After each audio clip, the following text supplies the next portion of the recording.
I kind of want to ask this about this kind of all Mountain West teams, like, cause you obviously had a game, you were in a game where there was like 38 turnovers. That seemed to be a trend for like all the Mountain West teams. There were other games where there were like 35, 40 turnovers. Do you think just kind of all the teams were kind of in a post-Christmas funk where it's like they weren't in their own rhythm? Yeah, the only other game I got to watch was San Jose versus San Diego State, and I thought they settled down eventually. But I think that first game back, Jason, is trying. Right, you took 5 days off. You're seeing it in college football, right? Ohio State had 25 days off, and not play a game for 3 weeks, to me, is absolutely asinine. So hopefully they'll change those rules. With our guys, I think the concentration level has got to get better throughout the game. We have to be able to adjust to what teams are doing and get to shots. Because when we get to shots, we're pretty good. When we throw the ball to the other team or have live ball turnovers, it becomes really, really hard on your defense. So, yeah, I saw that trend, and I think maybe it's a little bit of that, teams not playing. And on that note, you've been practicing this week. Do you feel like the team's practice has been good? I know you still got a couple more before the game, but I feel like the trend's been good so far leading up into this next game. Today will be our first real live go since the game, right? Yesterday was really not a ton. Mason, MJ, KT, those guys played a lot of heavy minutes. So those guys didn't do much at all yesterday. The other guys did minimal. Today and tomorrow will be really, really imperative that we get our scout in. We work on some things. This team really turns you over, so it's kind of our Achilles heel. They play an aggressive coverage, which is hard to deal with at times. So we have to do a good job taking care of the ball and having 2 good workouts. You feel like, I know we've talked about this stretch now, 2 games every week now, getting into a rhythm.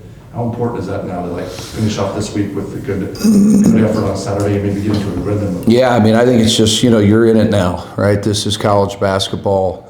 This is conference play. Every team presents different challenges. We kind of start to know each other after a while. There's a ton of tape out on, all our teams. It's competitive. The Mountain West is a competitive conference. There's high-level players. Garland is one of the best scorers in this league. He can score the ball anywhere, anytime. He can make threes. He can get to the rim. He can shoot the mid-range. Having a phenomenal season. These guys do a phenomenal job on the offensive glass. One of their staples is turning you over and getting the offensive glass. 2 things that we have to be aware of. San Jose's had a bunch of injuries. I think they had 4 guys out. They were listed as out there, 2 guys questionable heading into the San Diego State game. And you mentioned how much Cal Jorgensen being out against Colorado changed that game plan. Is it kind of hard to develop a game plan for San Jose, knowing some guys may be in a bigger role or a smaller role, or guys are going to? Yeah, the nice thing is the availability reports. The night before, we will have that information on Friday. So we have to assume everybody's playing. I think that's how we'll game plan for these guys. But yeah, I think as you get further into season, whether it's a knee, an ankle, guys are going to be out, and I think we got to assume these guys are going to play. This Moundy guy looks like he's playing for their big guy, 6'8", 12 points, almost 8 rebounds. Yeah, really good player. Can score around the rim. Great pick and roll defender. I haven't seen a guy move laterally like that yet. So he causes a lot of problems. He's got long arms, the ability to trap the ball screen, drop the ball screen. But I think he's a kid that knows who he is. I think Coach Miles has done a phenomenal job with him and Garland, getting those guys in 2-man actions and playing off those 2 players. He's really good. You talk about some players making a jump to a bigger conference, so they may not be able to put up the same numbers. Garland came from, I think it was the Big South. Big South, yeah. He's scoring 8 more points per game than he was, and he was playing a lot of minutes his previous play. It's just how impressive is it for him to take that step up in conference and take a big step up in his game? Yeah, you never know what's going to translate, right? I think that's the part when you take guys from lower levels. We certainly have done that, with this year's roster. You got to really watch the tape and figure out, does this translate? He certainly has. Like I said, one of the best scorers, 3-level scorers in this conference. So I think he's found a great home. I think Coach does a great job of getting him in pick and rolls, getting him off ball, moving guys, getting him back to the ball. And his teammates do a great job of finding him. And he's really unselfish. That's the thing. I think he takes what the defense gives him. A lot of scorers will force the issue. This kid doesn't. We're just talking to Zach before you came in, Coach. What is his role? You talked, and you wanted to give him some confidence. I feel like he is getting some of that confidence. Yeah, I mean, I think all our bigs certainly have shown some signs, right? KT last game, 13 rebounds. Gary at Illinois State. Zach brings a great defensive presence for us. He's a great screener, great roller. When we switched to him and Allen, it certainly has made us better defensively. One is 6'9" with a 7 whatever wingspan. Zach 6'10". Our bigs got to continue to do a good job. I think we got to do a better job of finding them, whether it's on rolls or wide pins. We got to get those guys the ball more. And I think Zach's role could be really, really big for us. We got to get off to good starts, and how you get off to good starts is, defensively. So his presence around the rim, I think, has helped us.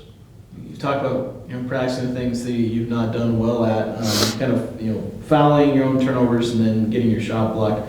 Maybe the Fresno game wasn't the greatest example of improvement there, but how do you feel like your team's come along in those areas? Yeah, the turnovers, we've been too up and down. We've really broken that down from an analytical standpoint. I think we're 309 in turnovers, non-steal turnovers. So a lot of legal screens. Our base is too wide. We're setting a lot of legal screens.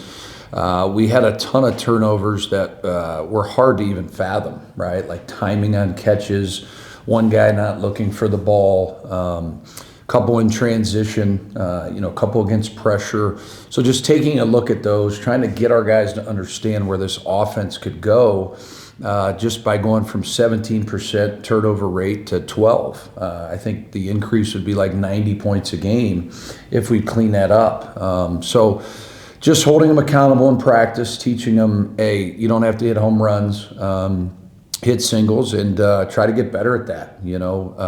As far as the fouling, call it more at practice. Whether it's a legal screen, whether it's two hands, whether it's slapping down, off an offensive rebound. There's a lot of different ways we're getting fouls 60 feet from the basket. When we're pressuring them in the half court, showing our hands, I think, is imperative. I felt like the game was called really well against Fresno. I thought, every game you got to adjust, how the game's being called, and our guys got to do a better job. And we got to do a better job in timeouts talking about that. You're a big guy. We kind of talk about Zach for a second, but in Carson, it's the rebounding, but Gary's kind of in a little bit of maybe a funk again, but can you imagine if, again, all those guys playing well? It'd be nice, yeah. The problem... It seems like you've had one or two play well, and another one... Yeah, the fouls have been really, really bothersome for Gary. It's really affected our team. He gets in there and gets 2 fouls early. We probably got to play him through the 2 now, but he's got to be smarter. A couple of them are legal screens, and one was a push on an offensive rebound. Just understanding, hey, if I can't get the rebound, I can't lodge the guy, just get back. But we need him on the floor. He's a big part.